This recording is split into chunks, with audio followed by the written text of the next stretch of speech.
नमस्कार दोस्तों, हम आपके साथ हैं अजय चौहान और आपके साथ लेकर आए एक खास खबर।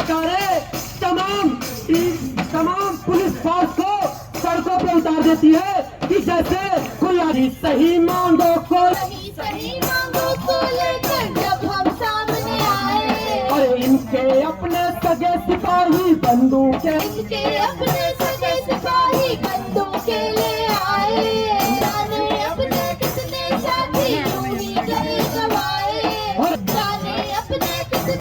और उन्हें कहीं न कहीं बला फुसला कर पहुँचाते हैं और उनसे कुछ धनराशि भी वसूली जाती है उनको। लेकिन बता दें कि किस तरह से देश के प्रधानमंत्री नरेंद्र मोदी जी को उसके कुछ शब्द कहे जाते हैं, कुछ वर्डिंग किए जाते हैं, एक गाने के माध्यम से वो बातें की जाती हैं। आखिरकार ये कौन ताकतें हैं जो इस तरह से इन गरीबों को यहाँ लेकर आते हैं? आखिरकार देखना ये होगा कि क्यों देश के अंदर से गतिविधियाँ करते हैं। खाते देश का है लेकिन किसी और का गाते हैं। क्या बीजेपी सरकार में ही इस तरह से, लेकिन वही बताते हैं कि पूर्व में कांग्रेस रही उसने भी यही स्थिति थी। लेकिन हाईजैक किए जाते हैं कुछ ऐसे प्रदर्शन जो गरीब होते हैं। इस धरने के अंदर हम बता दें कि कम से कम 60 साल, 70 साल, 45 साल, 50 साल की महिलाएं, बुजुर्ग पहुंची थी, लेकिन उनसे कोई शब्द नहीं पूछा गया। आखिरकार क्योंकि वहां पर जो हाईजैक कुछ एजेंट थे, नेता थे, जेएनयू के छात्र आखिरकार क्या दर्शाना चाहते हैं इन मनरेगा के नाम पर, क्या कुछ कहना है, सुनिए एक खास रिपोर्ट दिल्ली से अजय चौहान। 2005 में जो उस समय की मौजूदा सरकार जो थी यूपीए की कांग्रेस नीति सरकार थी, मनमोहन सिंह जी एक बहुत अच्छी पॉलिसी लाई थी ग्रामीण स्तर पर जो रोजगार हो और पलायन को रोकने के लिए मनरेगा।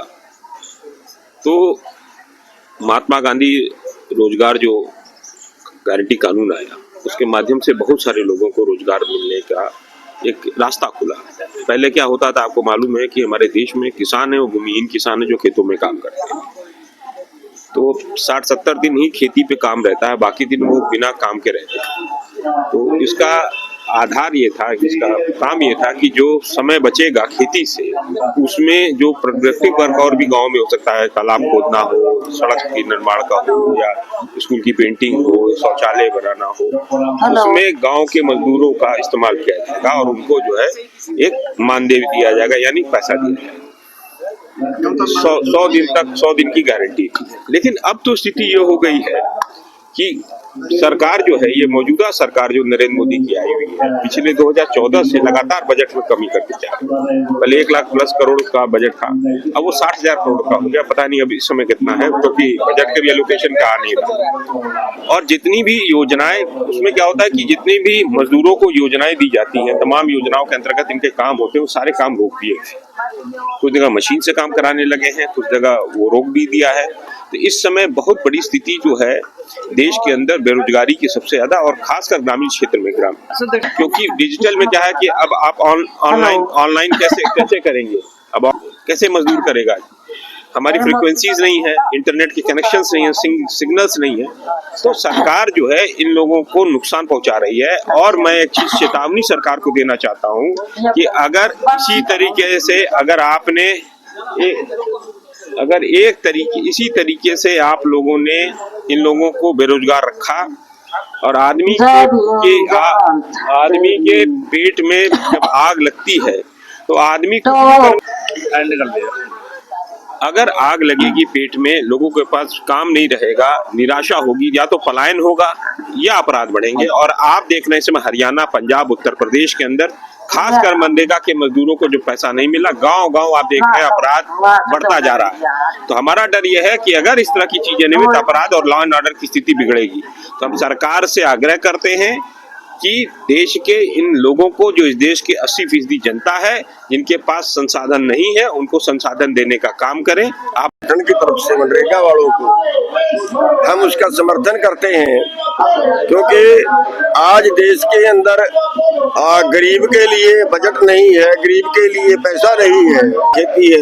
असली पूछो गरीबी बढ़ गई है। जो मैं आंकड़े आपके सामने रख रहा हूँ, ये तो मौजूदा स्थिति के आंकड़े हैं। इसी पीरियड के अंदर पिछले 11 साल के अंदर बड़े पूंजीपतियों का 16.5 लाख करोड़ माफ कर दिया। यानी देश के पास पैसा है, बजट है, लेकिन गरीबों के लिए नहीं है। जो दुखदाई है वो किसानों के लिए नहीं है, वो गरीबों के लिए नहीं है। मैं बता हटा हूँ कि 23 करोड़ लोग तो ऐसे देश में हो गए जिनके पास 2 वक्त की रोटी नहीं है। इससे ज्यादा शर्मसार और क्या हो सकता है? क्योंकि हमारे देश में धर्मवाद हावी है, जातिवाद हावी है। यहाँ पे आर्थिक मुद्दे पे कोई चुनाव नहीं होता, आर्थिक मुद्दे पे कोई आंदोलन नहीं होता। यहाँ एक जाति दूसरी जाति के खिलाफ खड़ी हो जाती है जिसका फायदा राजनीति उठाती है। यहाँ एक धर्म दूसरे धर्म के विरुद्ध खड़ा हो जाता है जिसका फायदा राजनीति उठाती है। अजय नाम है मुख्य तौर पर अगस्त माह से पूरे हरियाणा के अंदर मनरेगा का काम बंद पड़ा है। हरियाणा के अंदर तमाम जो मनरेगा मजदूर है वो पिछले 2 महीने से बेरोजगार हैं, वो अपने काम की डिमांड दे रहे हैं। मनरेगा का कानून ये कहता है कोई भी मजदूर सामूहिक रूप से जब डिमांड देता है, काम की मांग करता है, सरकार अगर उसको 15 दिन में रोजगार नहीं देगी तो बेरोजगारी भत्ता देगी।